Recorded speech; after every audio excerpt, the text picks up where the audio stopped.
the talent's bracing for deep cuts to their salaries, to their staffs, possibly to their own jobs. A lot of reporting being done over at Puck as well on this, and they're talking about how they can't compete in this new world with, what do you know, YouTube.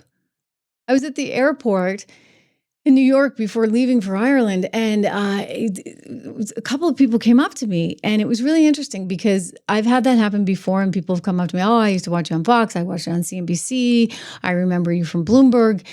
And this time it was, I watch your YouTube show. YouTube's taken over the world. This is where it's at. And it's raw and transparent, and I got no prompter. And yet there's an authenticity in the reporting that everybody values in a way that's much bigger and better than what you're going to get at the CNNs of the world, or what you're going to get at the ABCs and the CBSs and the NBCs or the MSNBCs of the world. Anyway, Warner Brothers Discovery is the parent company of CNN, and they're preparing for this big restructuring. And what are they going to do with their cable networks? They're going to siphon them off into the part of the company that nobody wants. The rest of the company is going towards streaming. And so they're going to be doing all kinds of cost cutting. People are going to lose their jobs. It's going to get ugly. Apparently, morale is really bad. Morale is so bad because they're moving them to offices that are quote unquote SHI idier. Okay, so the offices are going to be even worse than the offices that they have now. And then I love this one. They're going to have to submit expense reports. God forbid anybody at CNN actually have to submit an expense report. Times are tough, right? But when you put on garbage TV, the viewers know it. We are normalizing a government agency disappearing people. We are normalizing, we're talking about it like it's no big deal that they are kidnapping people and transporting them to concentration camps, both domestic and foreign. I think that's kind of insulting to, I think it's Jewish insulting what they're Holocaust doing. It is not insulting to Jewish Holocaust. I find it insulting that you could even fix your mouth to defend. Oh my gosh, right? And and so on and so forth.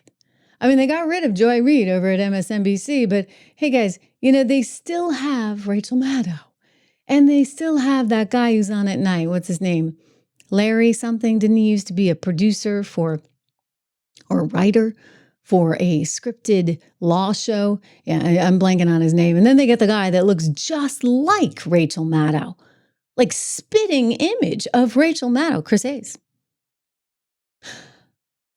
I don't think they pay him very much, so he might be okay. He may be safe. I don't think the guy who used to be the writer on the legal show necessarily is making a fortune either, but you know who's making allegedly the big bucks? Rachel Maddow. How do you justify that? This company's about to get spun off. It's called Versant, kind of French sounding, right? They're going to have the fancy new name for the cable entities of NBC. Or Comcast, I should say. So Comcast doesn't want anything to do with these guys anymore. So they're going to take them and they're going to spin them off. And how's that going to create more value? I mean, when it's a dying industry, I'm just being honest. Unless they can stream. But you see, here's the trap. They can't. They can't actually sell commercials when they stream in places like YouTube. So if you're watching this show, I mean, yes, I have commercials. We have our sponsors and we're very thankful for them. But you'll sometimes have like a commercial break, right? Where YouTube will come in and have a commercial break. They can't do that. If they put their content on YouTube, they're not allowed to do that because they already have agreements with the cable companies where they're already paid. And that's a decent revenue source.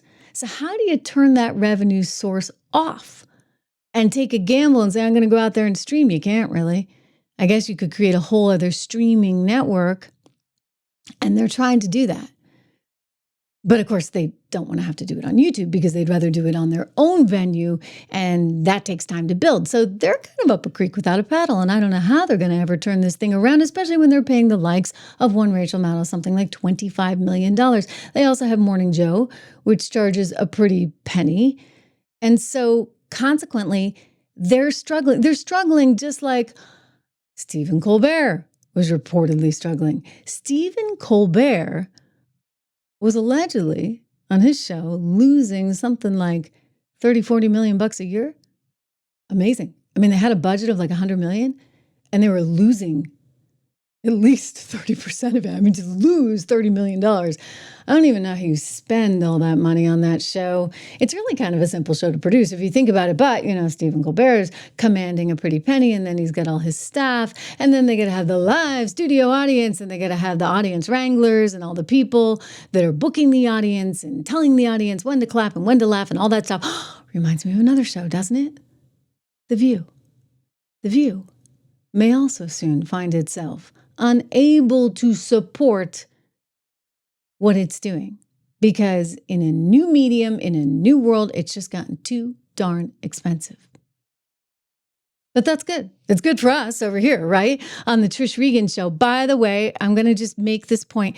It's gotten hard lately, so I would love it if you guys can subscribe. I think this is something, and Dawn was talking about this in the chat the other day, about how when you get closer and closer to 1 million, that it becomes more challenging to hit that milestone. So I don't know. I mean, this is all new territory for me.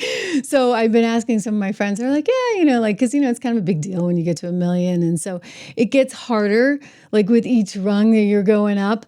Leslie, I saw you here today. Yes, we did hit 900,000. You were right. You called it. We hit 900,000 yesterday. Actually, while I was live on the air, it was super duper awesome.